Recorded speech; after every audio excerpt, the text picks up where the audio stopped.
อาจารย์เรียกมาให้หมดทุกครบ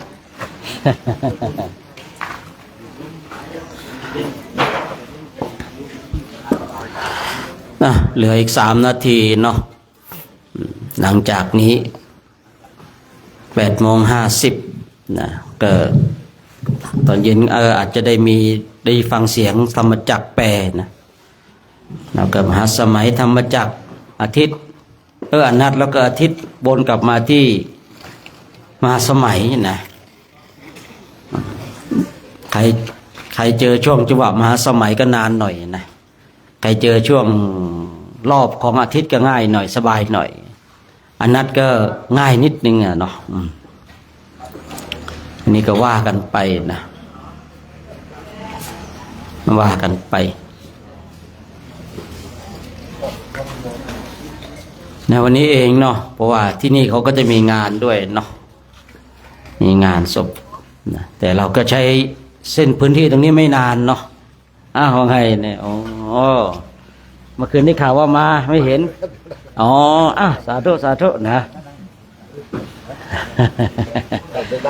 นั่งเก้าอี้นะสาธุนะ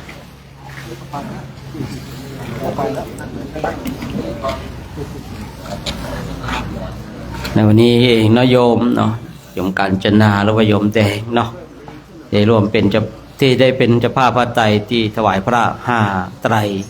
เมื่อวันก่อนนู้นที่ได้ถามเนาะพอดีเขาก็จะทำบุญทิศบุญให้กับญาติของตนเองที่ล่วงลับไปแล้วเนาะเดี๋ยวก็จะได้นิมนต์พระบางสกุลกันนะเพราะว่าของเราเองเดี๋ยวพอเสร็จก็จะได้ฉันข้าวเสร็จก็เดี๋ยวเราตอนที่เรากราบไหว้พระสวดมนต์เดี๋ยวเราไปทางนู้นเนาะไปทางต้นไม้ทางนู้นนะเดี๋ยวเอาลำโพงน้อยไปนะเพราะว่าสถานที่ตรงนี้เดี๋ยวเขาก็คงจะจัดการพื้นที่เคลียร์พื้นที่เนาะเนี่ยช่วงเราสวดมนต์ก่อนออกเดินทางเราไปตั้งในป่าที่เรากางเต็นท์กันนะเพราะว่าได้ทางเจ้าหน้าที่ก็บอกว่าเขาเพียงแต่ขนของมาเท่านั้นเองเราก็แป๊บเดียวก็เสร็จแล้วเนาะแต่ไม่นานนะครับไม่นานเนาะ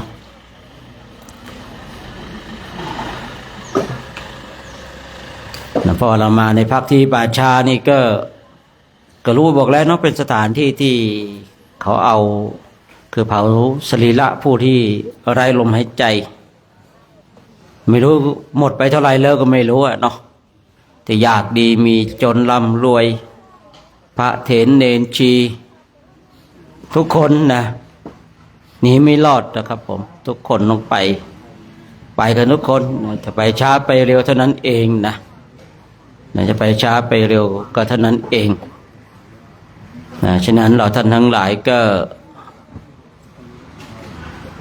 มาถึงป่าชาแล้วก็ให้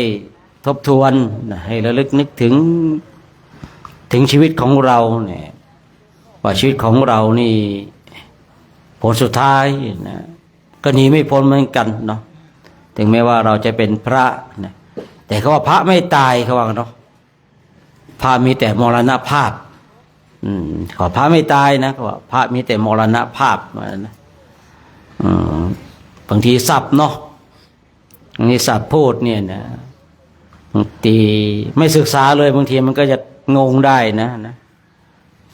ยิ่งศัพท์เกี่ยวกับพระนี่เนี่ยบางทีเนี่ยไปหาหมออย่างเงี้ยนะหมอถามเป็นอะไรเนี่ยจำวัดไม่ได้ท่านโตขนาดนี้ท่านยังจำวัดไม่ได้ว่าวัดท่านอยู่ไหนเนี่ยหมอบางที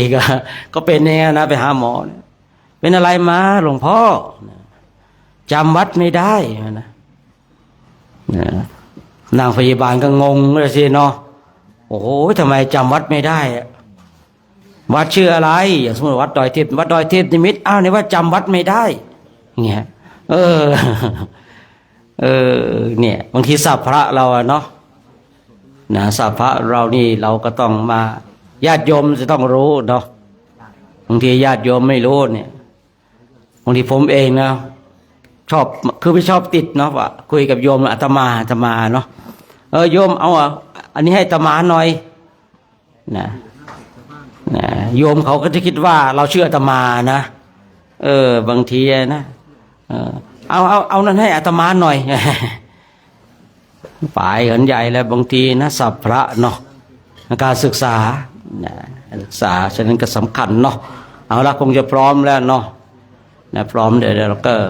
สวดมนต์นิดนึงเดี๋ยวจะได้ให้โยมแดงเขาได้มากล่าวคำถวายสังฆทานเพื่อทิศบุญโยมแดงเดี๋ยวเตรียมตัวเดี๋ยวมากล่าวคำถวายสังฆทานเนาะถวายสังฆทานกับผู้ตายเนาะ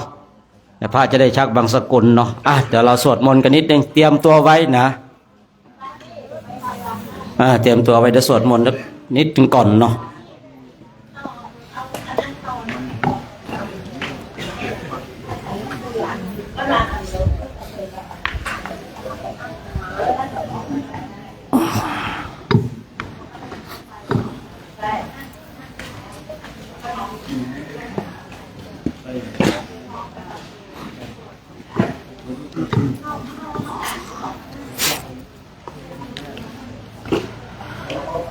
ให้เราคุกเข่าพนมมือขึ้นเนาะเดี๋ยวเราสวดมนต์สักนิดนึงนะก่อนที่เราจะได้พิจารณาอาหารเนาะ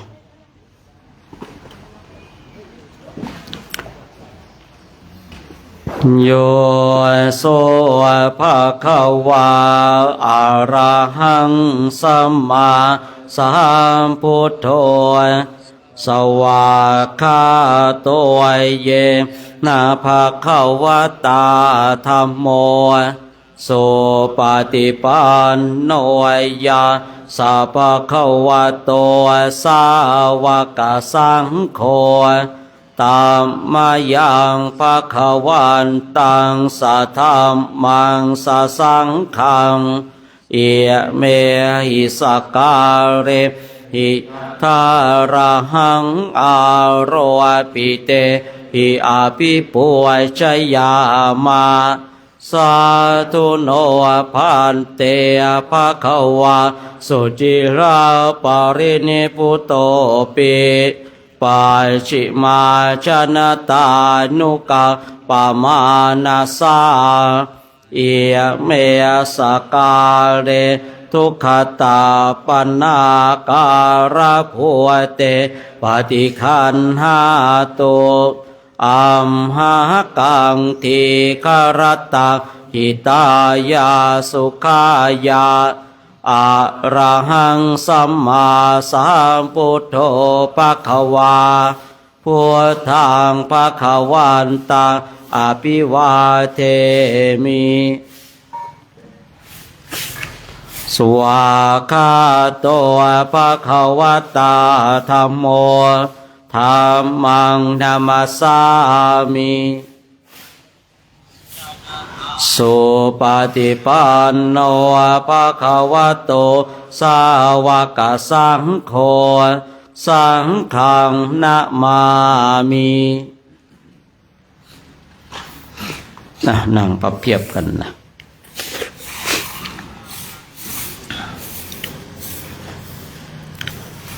นะโมตัสสะภะคะวะโต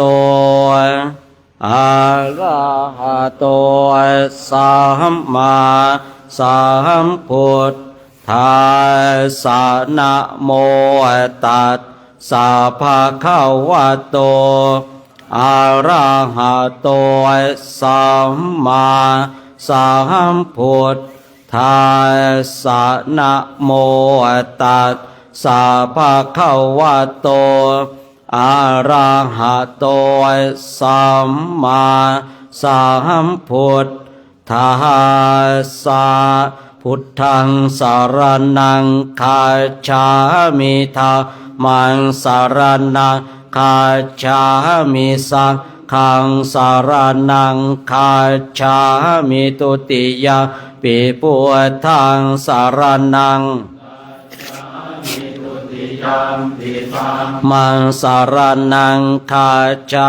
มิตุติยมปิสังฆังสารนังคัจฉามิตติยมปิพุทธังสารนัง คาจามิติยามปิธัมมังสรณังคาจามิตติยามปิสังฆังสรณังคาจามิอิติปิโสภะคะวาอะระหังสัมมาสัมพุทโธเวชชาจารณะสัพปันโนสุขโตโล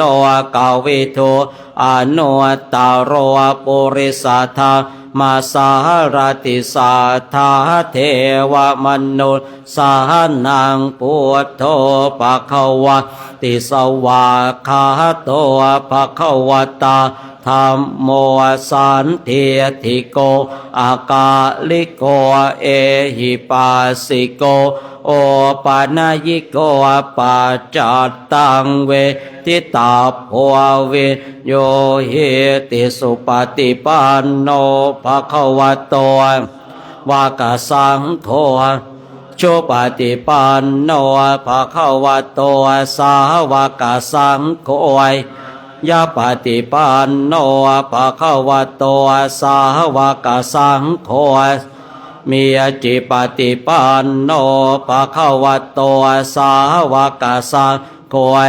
ทิทางจัตตาริปุริสายุคานิอาถาปุริสปุคลาเอสะภควโตสาวกสังโฆหุไนโยปาหุไนโยทาขิไนโยอัญชลีกะระนิโยอนุตตรังปุญญาเขตังโลกัสสติเปิดหนังสือเป็นหน้าที่172เนาะในบทนี้ที่เราเคยได้ยินพระท่านจะให้พรตอนที่เราทำบุญอุทิศกับให้กับบุคคลตายเนาะนี่เราก็จะได้ยินความหมายหรือคำแปลด้วยเนาะ หันธรรมยังติโรกุทะกันตะปัจฉิมาคาทายโยพันหามะเสอาทาสิเมอากาสิเมยาติมิตาสักขาจะเมบุคคลมาระลึกถึงปการะอันท่านได้ทำแก่ตนในการก่อนว่า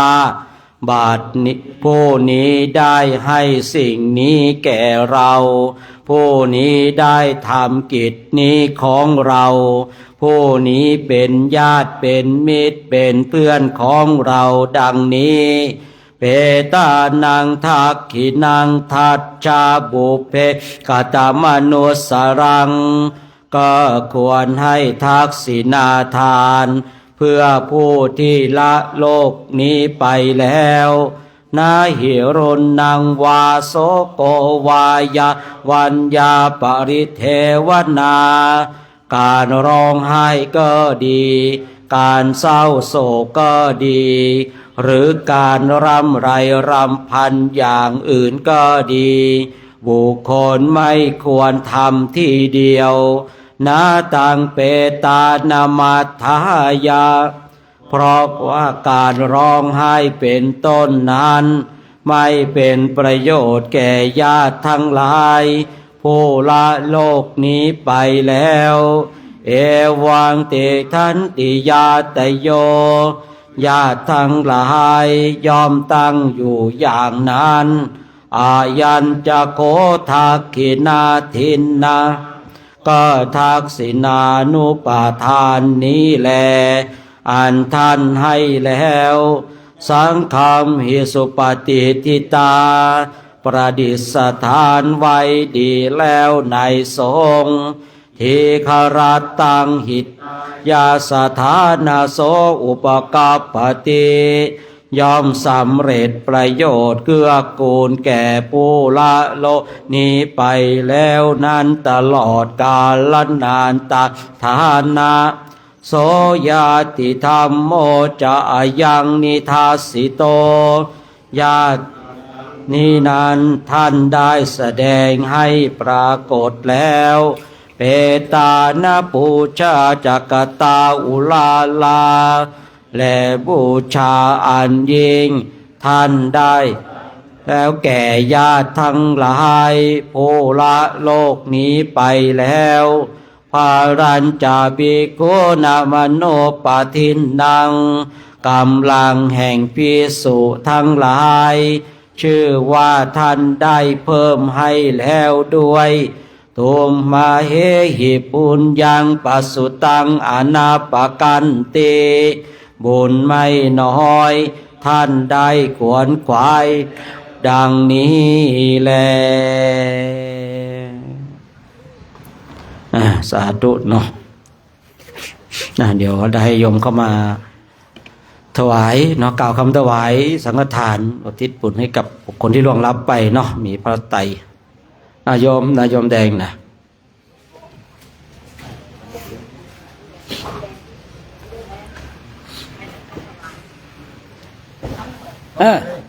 5 คนครับเดี๋ยวเข้ามาหลายๆคนก็ได้โยนะญาติเข้ามาก็ได้นะเดี๋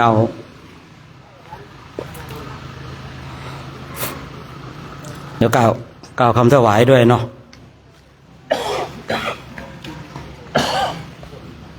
ดูไม่เป็นไรเดี๋ยว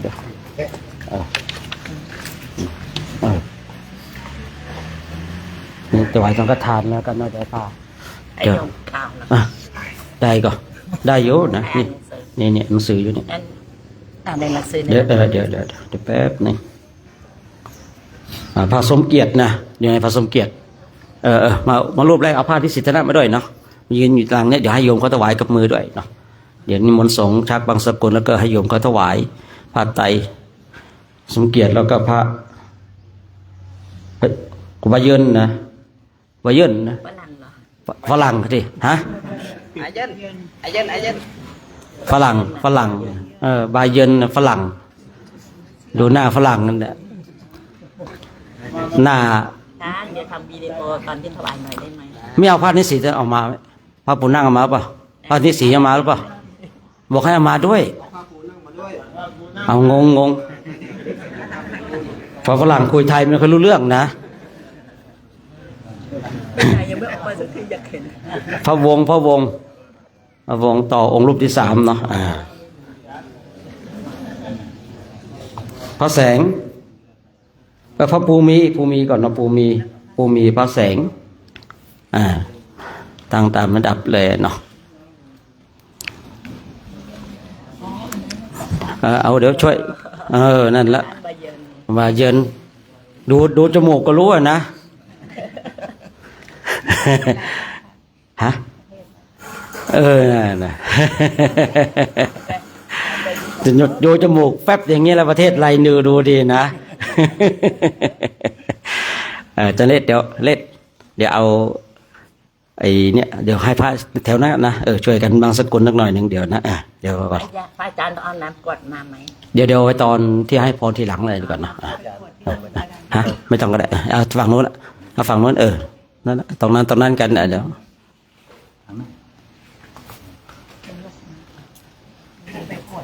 ๋ยวไปกวดเดี๋ยวรับพรพร้อมกันกับสงฆ์ทีเดียวเลยเนาะตอนนี้ทำนั่นก่อนวันนี้นโยมกัญจนาโชคไปบุญเขาจะได้ทำบุญอุทิศให้กับญาติของตนเองได้ล่วงลับไปแล้วเนาะเดี๋ยวให้โยมเก่าคำถวายสังฆทานอิมานิมายังพันเตมาตกะพัตตานิสัปปะริวารานิภิกขุสังคัสสะโอโนชยามะสาธุโนพันเตภิกขุสังโฆอิมานิมาตกะพัตตานิสัปปะริวารานิปฏิคันหาตุอัมหากังเจวะมาตาปิตุอาทีนันจะยาตากานังกาละกะตานัง ว่าบ้าง ทีฆารตัง อิคารตัง อิตายะ อิตายะ สุขายะ สุขายะ ข้าแต่พระสงฆ์ที่เจริญ ข้าแต่พระสงฆ์ผู้เจริญ ข้าพเจ้าทั้งหลาย ข้าพระเจ้าทั้งหลาย ขอน้อมถวายซึ่งมัตตกะ ขอน้อมถวายซึ่งมัตตกะ พัตตาหาร ภัตตาหาร เพื่อผู้ตาย เพื่อผู้ตาย พร้อมทั้งบริวารทั้งหลายเหล่านี้ พร้อมทั้งบริวารทั้งหลายเหล่านี้ แก่พระภิกษุสงฆ์ แด่พระภิกษุสงฆ์ ขอพระภิกษุสงฆ์ขอพระภิกษุสงฆ์โปรดรับ ขอพระภิกษุสงฆ์โปรดรับ ซึ่งมัตตกะพัตตาหารเพื่อผู้ตายนี้ ซึ่งมัตตกะภัตตาหารเพื่อผู้ตายนี้ กับทั้งบริวารทั้งหลายเหล่านี้ กับทั้งบริวารทั้งหลายเหล่านี้ ของข้าพเจ้าทั้งหลาย ของข้าพเจ้าทั้งหลาย เพื่อประโยชน์และความสุข เพื่อประโยชน์และความสุข แก่ข้าพเจ้าทั้งหลายด้วย แก่ข้าพเจ้าทั้งหลายด้วย แก่ญาติทั้งหลายของข้าพเจ้า แก่ญาติทั้งหลายของข้าพเจ้า มีมารดาบิดาเป็นต้น มีมารดาบิดาเป็นต้น และขออุทิศให้ และขออุทิศให้ ให้แม่เสียมเกรียงให้พ่อดนเฮงแซ่โฮ ให้พ่อดวนเฮงแซ่โฮ แม่เสียมเกรียงวิริยพันธ์ แม่เสียมเกงวิริยพันธ์ นายเสวงโชคไพบุญ นายชเวงโชคไพบูลย์ นายนิวัฒน์โชคไพบุญ นายนิวัฒน์โชคไพบูลย์ นายนิมิตรโชคไพบุญ นายนิมิตรโชคไพบูลย์ อย่างอื่นไม่ต้องว่าแล้วใช่ไหมครับอาจารย์ผู้ซึ่งล่วงลับไปสู่ปรโลกเบื้องหน้าแล้วด้วย ผู้ ผู้ ซึ่ง ซึ่งล่วงลับไป ไปสู่ สู่ปร ปร โล โล ก ก ข้างหน้าด้วยแล้ว สิ้นการละนานเทิน สิ้นการละนานเธอญ สาธุเดี๋ยวพระเราช่วยจากวางสกุลกันหน่อยเนาะตรงนี้ก็ด้วยนะตรงนี้ก็ตับที่ก็จับได้ทรัพย์สินไปดอกอานิจจาวตาสังขาราอุปาทวยธรรมิโนหัวปาจิตวานิโรชันติเตสะหัวปัสโมสุโขอานิจจาวตาสังขาราอุปาทวยธรรมิโนอุปาจิตวานิโรชันติเตสังอุปัสสโมสุโขอานิจจาวตสังขาราอุปาทวยธรรมิโนอุปาจิตวานิโรชันติเตสังอุปัสสโมสุโขเอาเดี๋ยวถวายเอานั้นถวายพระที่ถวายแม่น เอาอันนั้นมาถวายตรงนี้เอาถวายนี่ก่อนนี่เอามาที่นี่ก่อนนี่ที่นั้นที่ซองนั้นสองมาที่นี่ มาถวายนี่ก่อนเอาอันนี้ก่อนอันนี้ก่อนยมแดงมาถวายนี่ก่อน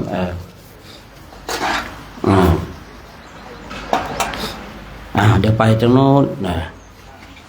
ถวายตรงหน้าเลยเนี่ย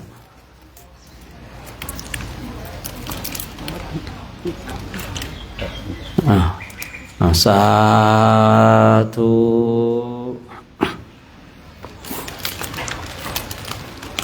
คิดไปคิดมาให้พรตรงนี้ก่อนดีกว่าเนาะดูน้ำมะหยาดก่อนเลยดีกว่าได้นะเอาพรตรงนี้ก่อนเนาะไปดูน้ำมะหยาด เอาน้ำมาอย่าง คิดไปคิดมามะหยาดตรงนี้ก่อนเอาคนละชุดดีกว่าเนาะจะเรียกว่าจะรวมยอดเลยนะ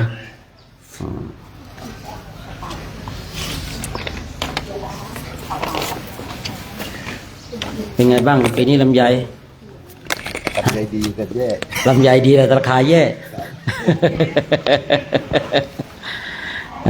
ลำไยดีแต่ราคาแย่นะชาวสวนต้องทำใจเกษตรกรก็ต้องทำใจเนาะ สุดเลยคือ ไม่ว่าใครทุกโดนกันทุกคนนะเดี๋ยวรับพรตรงนี้ก่อนก็แล้วกันเนาะเดี๋ยวตักอาหารเสร็จก็ได้ให้พรภัตตาหารอีกรอบหนึ่งนะวันนี้เองเนาะก็ได้มีขุนกาญจนาโชคไพบูลย์พร้อมกับเครือญาติได้มีจิตศรัทธาเนี่ยได้ถวายพระไตรถวายกับภัตตาหารเพื่อที่จะอุที่ส่วนบุญส่วนให้กับผู้ที่ลงรับไปแล้วเนาะซึ่งก็มีพ่อด่วนเลยพ่ออะไร พ่ออะไรนะ พ่อดนเฮง โดนลิงแซ่โค้งแม่ เสียมเกียง สิมเกียงวิริยะพันธ์แล้วก็นายเฉวงโชคไปบูรณ์นายนิวัฒน์โชคไปบูรณ์นายนิมิตรโชคไปบูรณ์ตลอดจน ขาดเป็นคนมี5 คนหรือเปล่าคะ 5 คนยมว่าได้10 ตลอดจนถึงบรรพบุรุษปู่ย่าตายายญาติสนิทมิตรสหายที่ล่วงลับไปแล้วก็ให้มารับส่วนบุญส่วนกุศลที่คือคุณกาญจนาโชคไปบูรณ์ได้กระทำแม้บุคคลที่ล่วงลับไปแล้วตกอยู่ในสถานที่ทุกข์ก็ขอให้พ้นทุกข์ถ้าอยู่ในสถานที่สุขก็ขอให้สุขยิ่งขึ้นไปเราก็ไม่รู้ว่าเครือญาติของเราที่ล่วงลับไปแล้วนี่มีเครื่องนุ่งห่มไหมมีผ้าผ่อนทอนสบายใส่หรือเปล่าตามหลักพุทธศาสนาแล้วเนี่ยคือที่เราได้ถวายผ้าไตรจีวรเนี่ยมีเรื่องเกิดขึ้นในสมัยครั้งพุทธกาลเหมือนกันครับแม่อดีตแม่ของท่านพระสารีบุตรวันหนึ่งปรากฏกายให้ท่านพระสารีบุตรได้เห็นโดยที่ไม่มีเสื้อผ้าเลยนะเป็นพูดง่ายๆว่าเป็นดวงวิญญาณเป็นเปรตที่เปลือยเปล่าไม่มีเสื้อผ้าพระสารีบุตรก็เลยไปหาชักผ้าบางสกุลแล้วก็มาเย็บปะเป็นจีวรบ้างเป็นสบงบ้างแล้วก็ถวายสงฆ์อย่างที่วันนี้เรามาถวายสงฆ์เมื่อถวายกล่าวคำถวายเสร็จผ้าจีวรก็ดีผ้าสบงก็ดีกับกายเป็นอาภรณ์อันเป็นทิพย์ไปสวมร่างผู้เป็นแม่ของตนเองคือบางคนบางท่านว่าเรานำผ้าไตรจีวรมาถวายเพื่ออุทิศให้กับบรรพบุรุษของเราเนี่ยจะเป็นผ้าจีวรไปนุ่งห่มญาติของเราหรือเปล่าอันนี้คือความเข้าใจผิดความเป็นจริงแล้วเนี่ยหลักที่ทำในวันนี้ถูกต้องแล้วการที่เราจะอุทิศบุญกุศลให้กับญาติของเราอย่างที่ได้กล่าวไว้เมื่อสักครู่นี้ว่าเราก็ไม่รู้ว่าญาติของเราที่ล่วงลับไปแล้วจะมีเสื้อผ้านุ่งห่มใส่หรือเปล่าก็เป็นหน้าที่ของบุคคลที่มีชีวิตอยู่ที่จะต้องมาทำบุญอุทิศส่วนบุญส่วนกุศลให้พระสารีบุตรเองจึงเป็นต้นแบบไปหาผ้าจากห่อศพบ้างผ้าบางสกุลบ้างมาเย็บปะเป็นจีวรมาเป็นสบงแล้วก็ถวายสงฆ์พอถวายสงฆ์แล้วถวายเสร็จผ้านั้นก็กลับกลายเป็นเครื่องนุ่งห่มไปห่มร่างของผู้เป็นแม่ของตนเองเท่านั้นยังไม่พอยังทำอาหารถวายกระสงฆ์อีกพระสารีบุตรก็คือไปบิณฑบาตมาบิณฑบาตมาแล้วก็เอาอาหารบิณฑบาตเนี่ยที่เป็นของตนเองเนี่ยไปถวายสงฆ์อาหารนั้นก็กลายเป็นของทิพย์ไปถึงผู้เป็นแม่ของตนเองฉะนั้นเนี่ยเรามีโอกาสเราก็ทำบุญไปเพราะว่าเรามีชีวิตอยู่เป็นหน้าที่ของบุคคลที่มีชีวิตที่จะต้องทำบุญอุทิศบุญกุศลให้กับญาติของเราที่ล่วงลับไปแล้วเราก็ไม่รู้ว่าญาติของเราไปเกิดอยู่ในภพใดภูมิใดเขาตายไปแล้วเขาก็ไม่กลับมาบอกแต่ก็เป็นหน้าที่ของเราที่เราจะต้องทำฉะนั้นวันนี้ต้องขออนุโมทนากับคุณกาญจนาโชคไพบูลย์ที่ได้มาทำบุญอุทิศบุญกุศลให้กับญาติของตนเองที่ล่วงลับไปแล้วญาติทั้งหลายที่ล่วงลับไปแล้วที่เอ่ยรายชื่อรายนามไปถ้าตกอยู่ในสถานที่ทุกข์ก็ขอให้พ้นจากทุกข์ถ้าอยู่ในสถานที่สุขก็ขอให้สุขยิ่งขึ้นไปแล้วก็ขอให้ได้รับสิ่งที่เป็นทิพย์จากคุณกาญจนาโชคไพบูลย์ได้กระทำด้วยเธอเดี๋ยวเรารวมกันให้พรโยมกรวดน้ำเดี๋ยวโยมกรวดน้ำอุทิศผลให้กับญาติของเราตั้งใจนะยะถา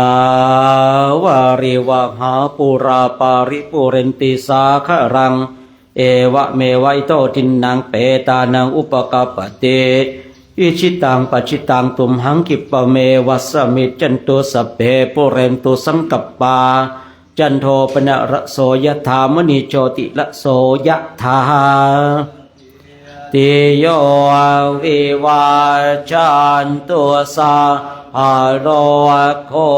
วินาสตุมาเตภวัตวันตารายโยสุขิธิคายุโกภวะอ ภิวาทนาสีเลียสาเนียจาวุฒาปัจจายโนจาตารโรธรรมาวาทันติอายุวันโนสุขังภาลังอัฏฐาสิเมอากาสิเมติเมตตาสขาจะเปตานังทาคินังทาชาบุเพกตามโนสารานาหิรุนนางวาโสโกวายาวันยาปาริเทวะเปตานามาทายาเอวังเตทันติยาตโยอายัญจะโคทาคินา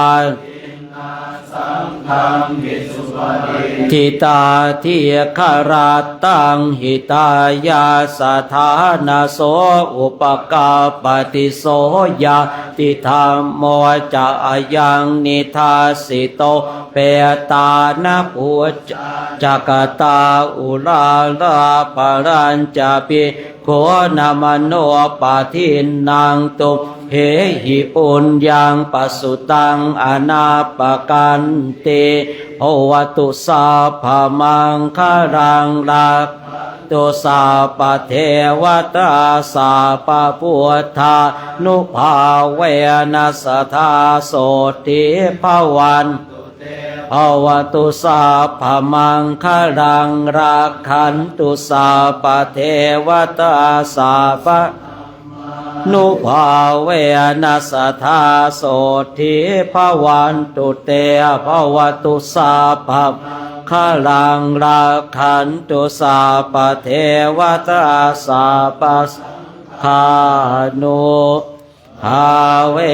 นัสธาโสทิภวันตุเตสมความปรารถนาแล้วนะสาธุลูกนะประเคนอาหารเอาประเคนแล้วท่าด้วยอินปากตักกันนิมนต์นะเอาผ้าไตรไปเลยนะไปห่มเก็บลูกใช่ไหมเก็บไปเลย จะลุกไปเลยเก็บไปเลยหรือเปล่าเอาไว้ตรงนี้ก่อน ไว้ตรงนี้ก่อนก็ได้แล้วก็เก็บมา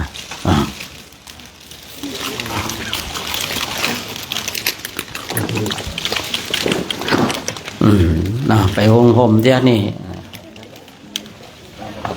เดี๋ยวเรากราบพระกันนะอยู่พอดีอันตรายไปเลยทำเลยก็อยากได้อยู่เหรอ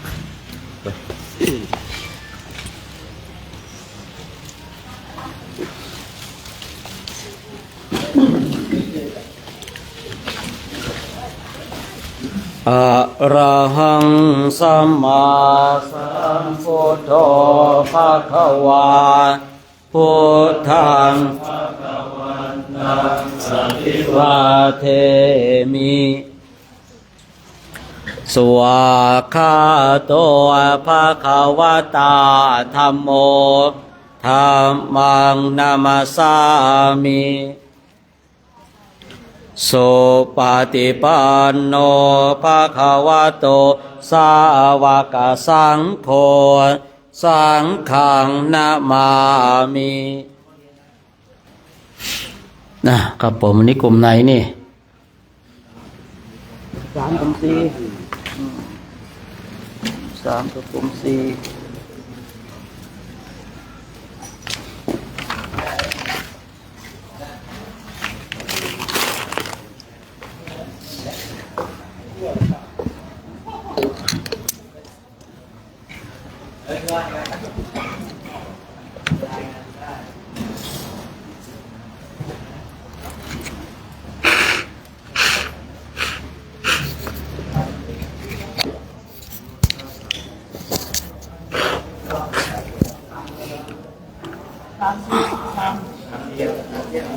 โอ้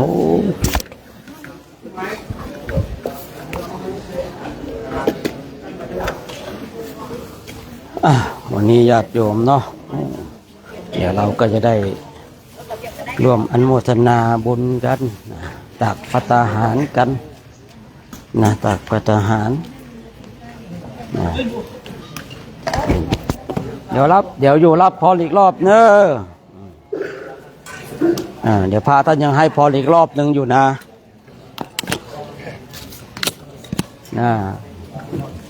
โอ้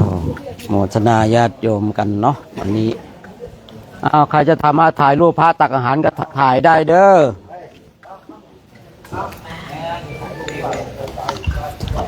ที่รูปเป็นมงคลนะญาติโยมเนาะ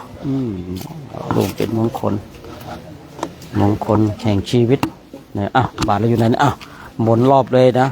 เวียนประทักษิณเลย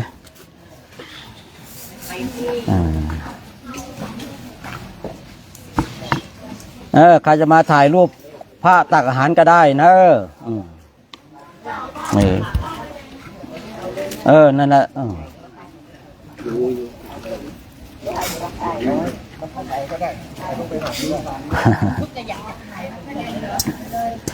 นะวันนี้ก็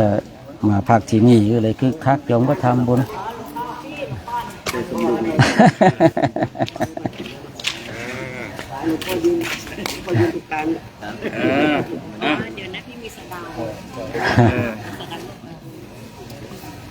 วันนี้ญาติโยมก็ร่วมอนุโมทนาบุญกันเนาะเอาวางไปเลยเอาได้แล้วแล้วจะเอาอย่างไรไปมาทางนี้จะได้เอาภาพมาได้บางข้างร่ำรวยเร็วนะสมบูรณ์ไงให้พี่เขาถ่ายเก่ง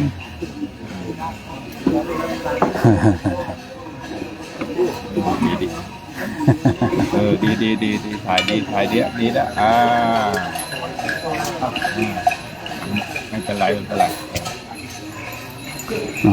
นี่ก็ญาติโยมก็ร่วมอนุโมทนาบุญกันเนาะวันนี้ได้มาพักที่ป่าช้าบ้านน้องห่างนะพักที่ป่าช้าบ้านน้องห่างนะญาติโยมก็ร่วมสร้างบุญสร้างบารมีกันนะบุญและบารมีเนี่ยเราต้องทำเนาะไม่เป็นไรวางงั้นก็ได้อยู่ไม่เป็นไรนั่นแหละอย่าง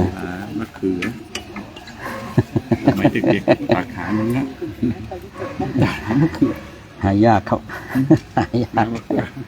หามะเขือก็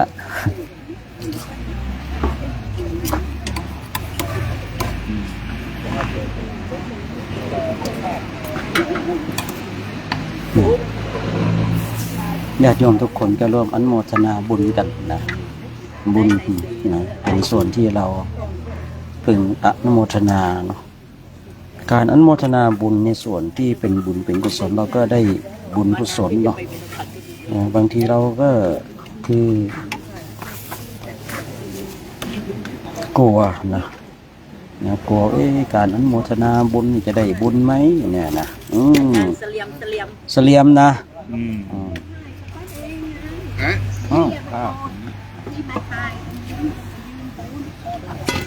จะบหัน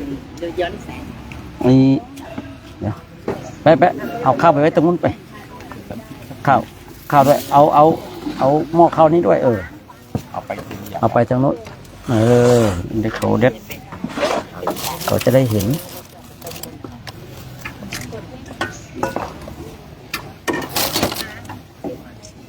วางก็ได้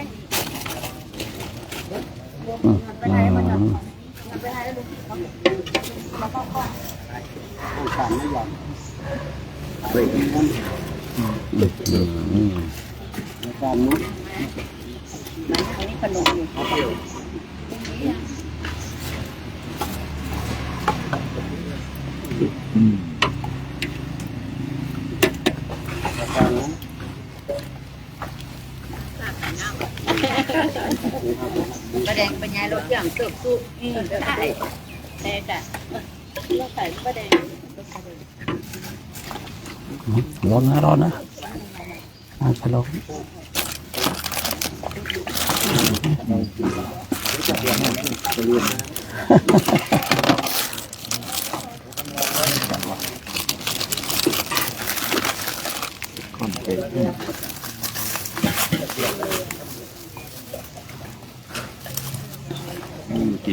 ชอบ อือหือ แปะเก็บไปเลยนี่มากินยังไงพรุ่งนี้กะรู้วิธีการกินได้นะ กินสดๆครับ เขากินสดๆนะ สดเขาก็กินกันอยู่เขาเนี่ย เนาะ ครับ แต่น่าจะขมไม่สู้เผา เนาะเอาดีกว่า ต้องไป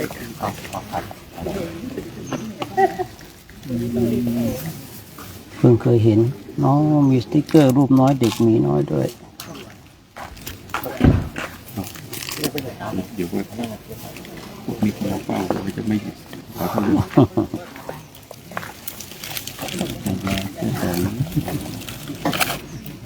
ชอบขนมจังเลยอะ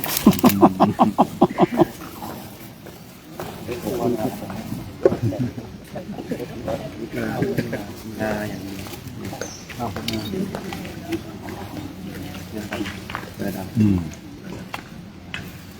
ดูประโยชน์ดูประโยชน์นะ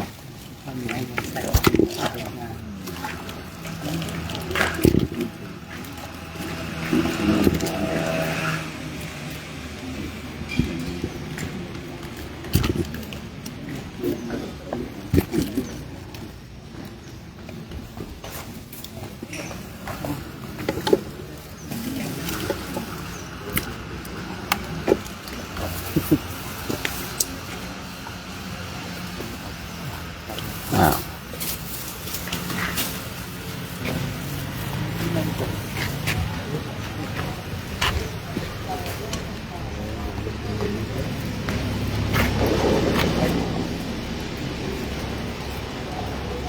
บอกสิผมเกิดมาตัวเตี้ย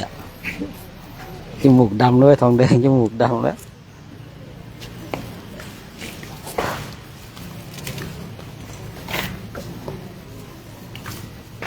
การรองเท้าตัวเองของคุณนะอ้าวไม่ใช่ของไอ้นั่นนะของสูงนะ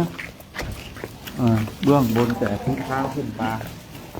มี เดี๋ยวก็เตรียมน้ำรับพรกันอีกรอบเนอะเดี๋ยวเตรียมน้ำหยาดเดี๋ยวพระให้พรอีกรอบนึงนะโยมอยู่บ้านไหนกันแม่ฮ่องสอนเอ้าทำไมยังไงนี่อ๋อ เอาลูกข่าวได้จากไหน เถาแบบมาเก่าก ะอ๋อที่โยมพี่กุ๊กไก่เขาว่าหรือเปล่าอ๋อโยมพี่กุ๊กไก่เขาว่าเดี๋ยวจะมีโยมมาถวายของเนอะวันอ๋อขึ้นกันมาอยู่เนาะเมื่อคืนมาถวายน้ำเต้าหู้เนาะดีแล้วนะ ดีแล้วเห็นโยมพี่กุ๊กไก่เขาบอกอยู่เหมือนกันนะใช่เมื่อวานเขาถวายเขามาคอยถวายน้ำปนะอยู่นะ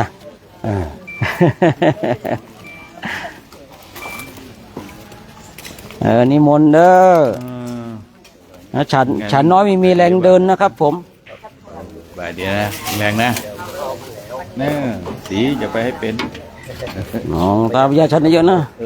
ให้โน่นนะส่วนบนก็ไม่ก็ให้ลูกฝันเป็นอย่างเดียวคงจะไปเป็นเนาะ รุ่นนี้อยู่ใกล้รุ่นต้องเตียตักมันไปโอ้ตักป่วยเลย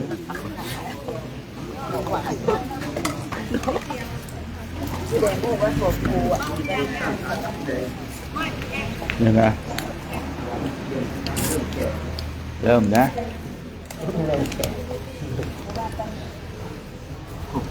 ใส่ไปเอาไปผสมโอ้ยบาปเรามีไม่น้อยแล้วย้อนแสง เกิดมาในชาตินี้ไม่เป็นธรรมดา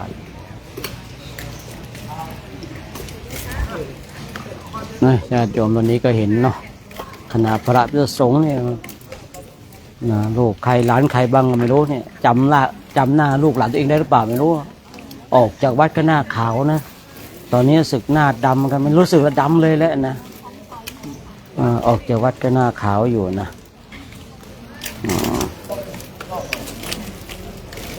ญาติโยมก็วันอนุโมทนาบุญกันเด้อนะโมทนาบุญกัน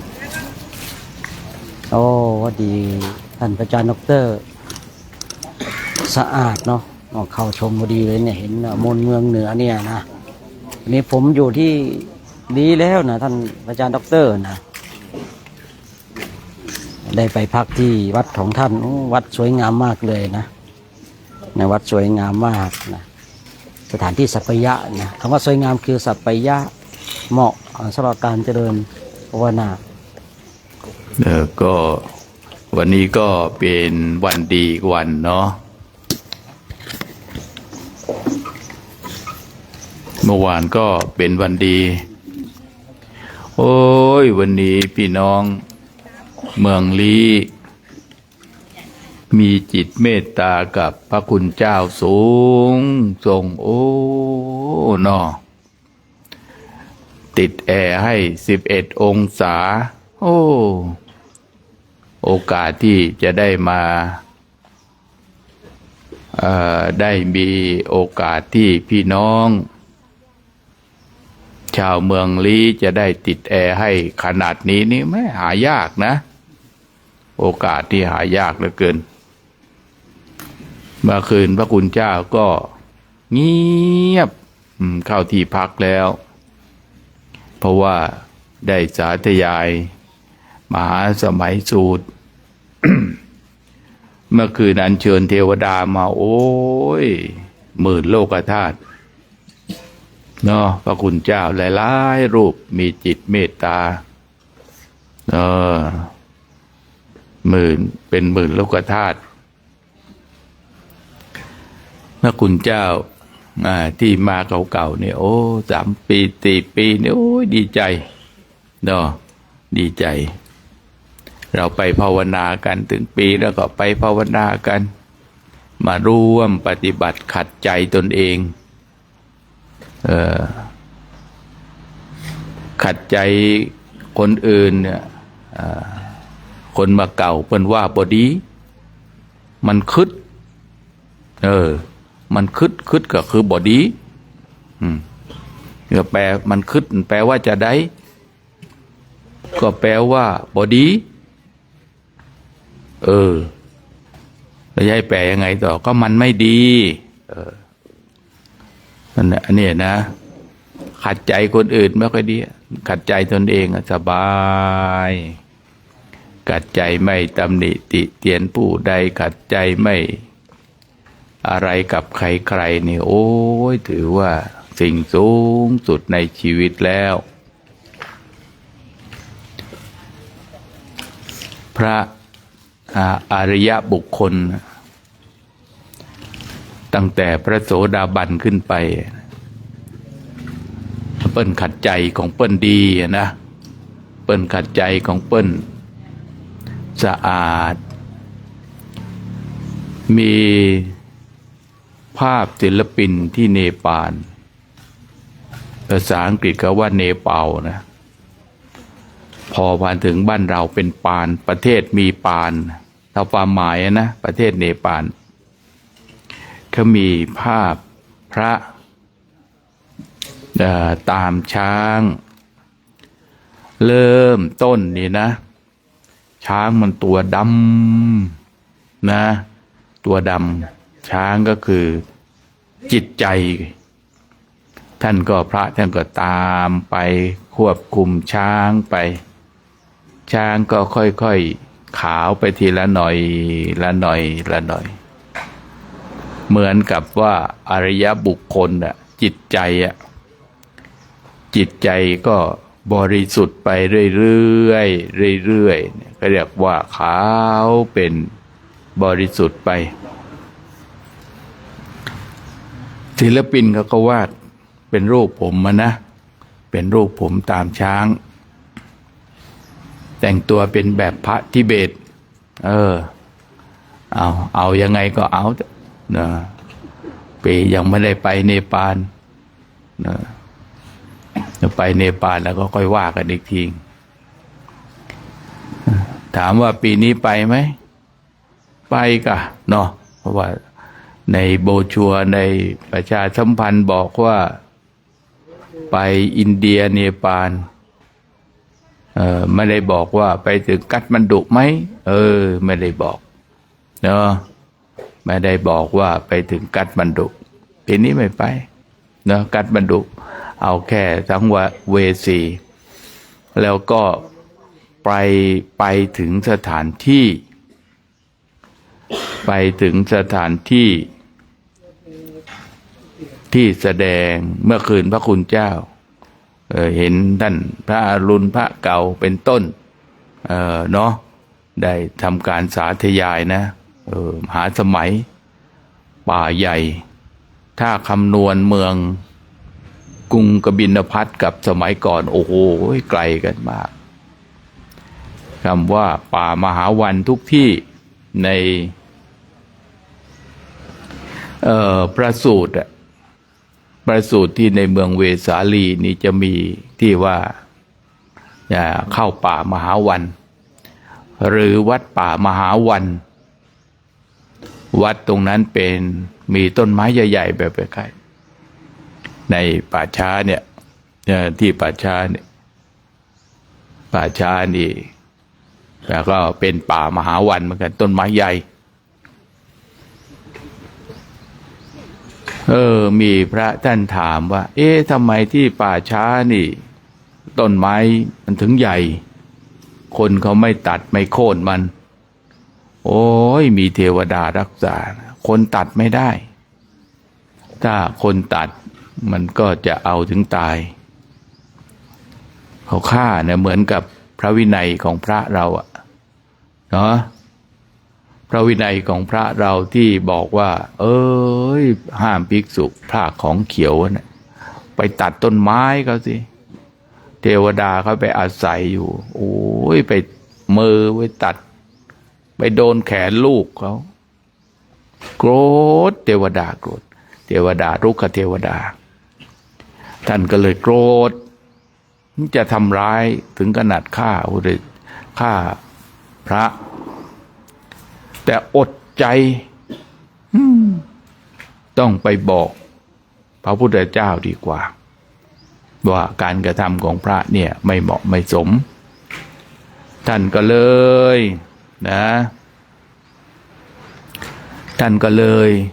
ไปบอกพระพุทธเจ้าบอกว่าเล่าความในใจว่าทีแรกว่าจะทำร้ายพระก็เลยบอกว่าโอ้ยพระพุทธเจ้าบอกสาธุนะเธอนี่ไม่ได้ทำบาปกับสาวกของเราถ้าไม่งั้นถ้าเธอทำบาปแล้วเธอก็จะไปสู่อบายแต่นี้เธอโชคดีแล้วท่านก็ให้โอวาทแล้วก็พอให้โอวาทเสร็จแล้วเทวดาก็กลับไปแล้วก็พระพุทธองค์ก็เลยบัญญัติห้ามภิกษุตัดไม้ต้นไม้ภาคของเขียวภาคของเขียวหรือว่าปัสสาวะใส่ของเขียวก็มีคำถามว่าเราก็ต้องดูนะอย่างเช่นว่าในป่าเนี่ยเราก็ต้องดูแหวกเอาระหว่างของจะออกกับพระวินัยในขณะนั้นเนี่ยก็ต้องดูเหตุการณ์เอาเหมือนกันดูเหตุการณ์ในเรื่องนี้เอาเหมือนกันเนาะนี่คือพระเนี่ยต้นไม้ก็เลยเทวดาเขาก็อยู่สิงสถิตอยู่ใครที่ปลูกต้นไม้ก็เรียกว่าสร้างวิมานให้เทวดา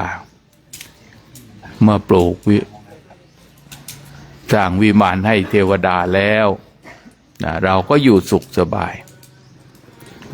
ต้นไม้ในโลกนี้ต้นไม้ในโลกนี้มีเยอะเนาะในโลกนี้มันก็ช่วยโลกช่วยอะไรแต่เทวดาที่อยู่ในอากาศเนี่ยเขาก็ไปเรื่อยเนาะมีขอบเขตจำกัดเหมือนกันมีบางรูปบางองค์ก็มาถามว่าเมื่อในคราวมหาสมัยเทวดาทางบ้านเฮานี่ไปมันก็ไปกะเนาะบนหู้กันหมดว่าพระพุทธเจ้าอุบัติเกิดขึ้นแล้วเนี่ยนะ ภิกษุกำลังไปเทวดาเขามองเห็นกันหมดมองเห็นกันรู้กันบอกกันต่อกันบอกกันต่อกันมาบอกกันต่อกันแล้วถึงเวลาท่านก็ไปประชุมพร้อมกันแล้วก็ไปก็ไม่ได้นั่งเขาไปด้วยกำลังจิตกำลังฤทธิ์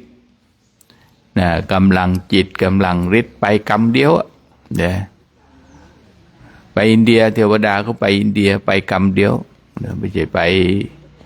นั่งรถนั่งเรืออย่างพวกเราไปเราของเราดิไปด้วยกำลังวัตถุด้วยกำลังกาย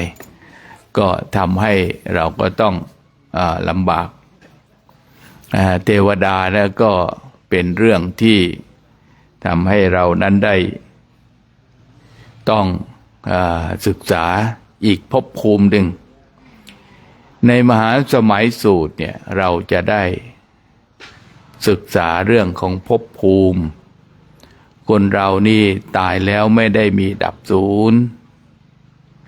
เหมือนเราทำความดีทำบุญเราก็ได้บุญของเราทำบุญก็ได้บุญของเราตามอัตภาพ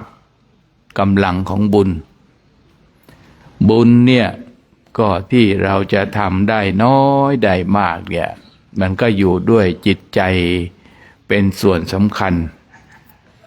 ถ้าจิตใจของเราเติมพลังไปด้วยศรัทธาเชื่อมั่นในพระรัตนตรัยเชื่อมั่นในคุณของพระพุทธเจ้าคุณของพระธรรมคุณของพระสงฆ์มีศรัทธามั่นคงในพระรัตนตรัยแล้วก็รู้ว่าโอ้ยเราทำบุญนี้เราทำบุญนี้เพื่อให้ภิกษุสงฆ์ผู้ถึงพร้อมด้วยข้อวัดปฏิบัติอันงามเราเห็นแล้วเราศรัทธาในพระสงฆ์แล้วเมื่อเราศรัทธาในพระสงฆ์นั่นศรัทธาเรามากเท่าไหร่เนี่ยมันวัดกันไม่ได้วัดกันไม่ได้เมื่อศรัทธาเมื่อเราถวายแล้วเราศรัทธาแล้วผลบุญนั้นก็ได้ตามกำลังของศรัทธาท่านถึงบอกว่าทำน้อยก็ได้มาก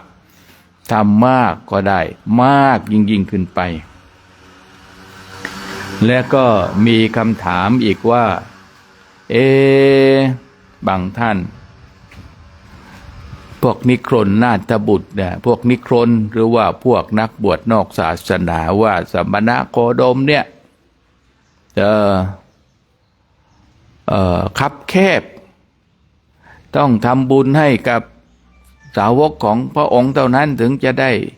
บุญเยอะบุญดีพระพุทธเจ้าท่านไม่ได้ปฏิเสธและท่านก็ไม่ได้ว่าอะไรท่านก็บอกว่าถ้าเอาบุญกับบุคคลทั่วไปหรือว่านักบวชผู้ไม่มีศีลไม่มีกัลยาณธรรมไม่มีข้อวัดอันงดงามอันนี้แหละที่ไม่เป็นสิ่งที่ไม่ได้บุญท่านจึงบอกว่าทำบุญให้กับมนุษย์กับทำบุญให้กับมนุษย์ผู้มีศีลกับมนุษย์ผู้ไม่มีศีลก็แตกต่างกัน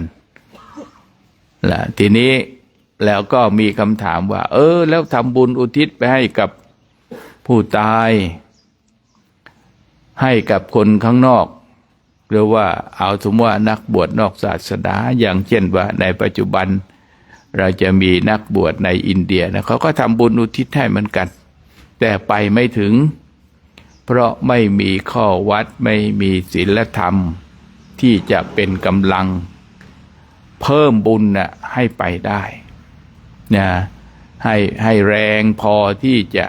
อุทิศไปให้กับผู้ที่วายชนไปได้อันนี้ก็เป็นส่วนหนึ่งคือพระสงฆ์นี่ก็มีส่วนสำคัญในส่วนที่ว่าเป็นบุญแม้แต่ภิกษุผู้ทุศีลก็ยังดีกว่าอันนี้ก็เป็นข้อปฏิบัติที่องค์สมเด็จพระสัมมาสัมพุทธเจ้าของเราท่านทั้งหลายได้ตรัสบอกให้เป็นแนวทาง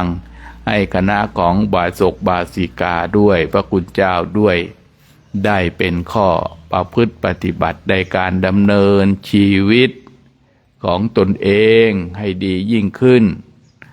แล้วก็เมื่อเรายังเวียนว่ายอยู่ในสังสารทุกข์การเกิดการตายคติภพยังไม่แน่นอนก็ให้เราเนี่ยมีคติภพแน่นอนโดยการทำบุญแล้วก็วางหลักวางกฎเกณฑ์กับชีวิตของตนเองเพราะชีวิตของเราไม่ต้องไปคอยใครในการทำความดีในการสร้างบุญบารมีเพราะว่าคนเราเกิดมาก็ต้องตายต้องพัดพรากจากกันไปเป็นของธรรมดา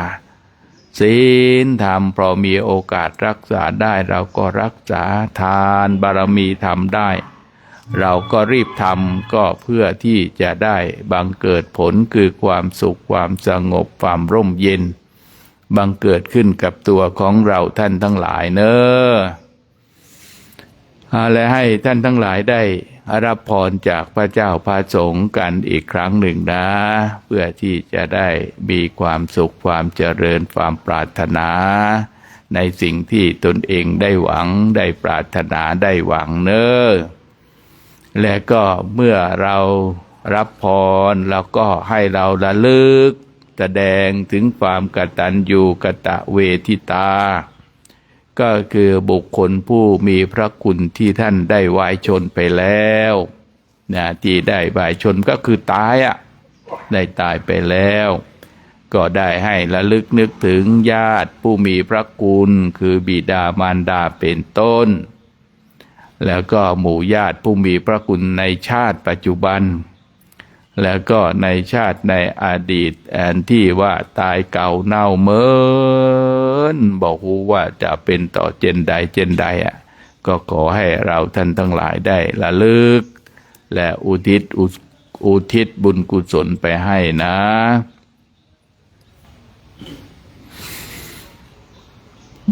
ยะถา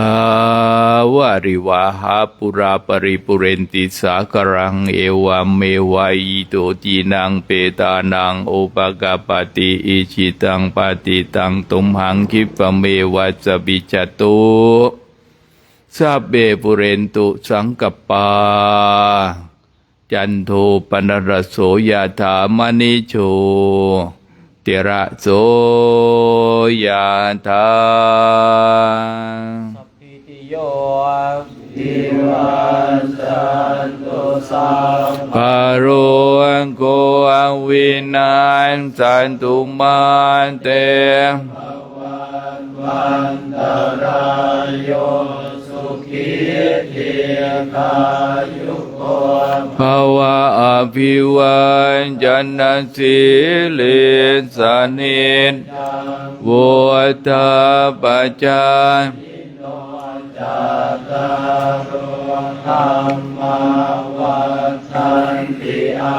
อยู่วันโนสุขัง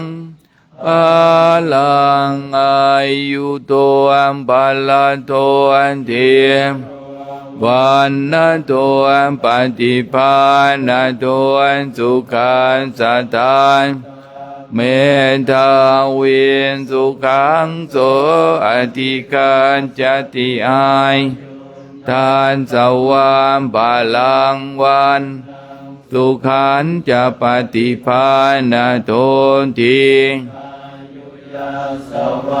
โห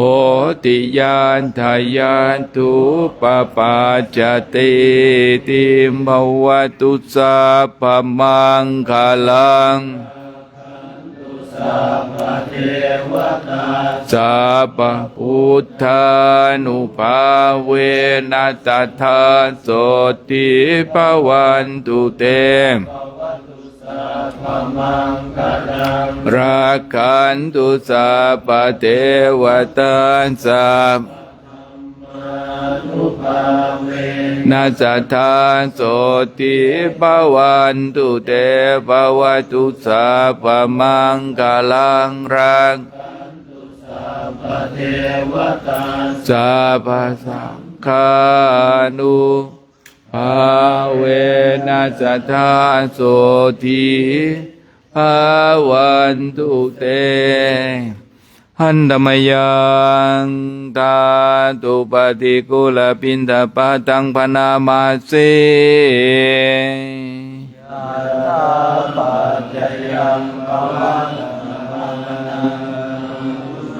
ดาเวเม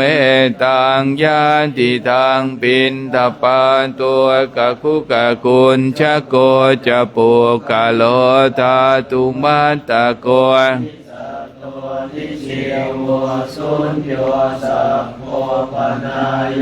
ปินทปาโตอาชิโคจนิโยอิมังปุติกายังปัตตวะอติวิยา